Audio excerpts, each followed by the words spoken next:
Welcome to the slop farm. Enjoy the video.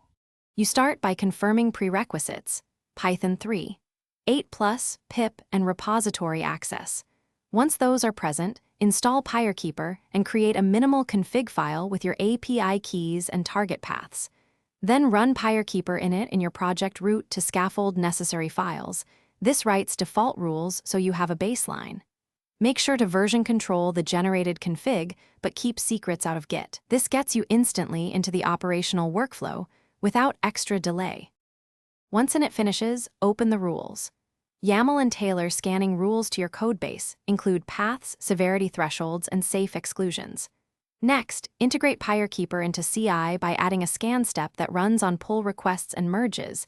This enforces checks automatically. Also configure notifications.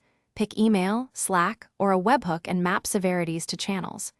By doing this, you ensure continuous coverage and immediate feedback, which prevents regression and keeps the team accountable.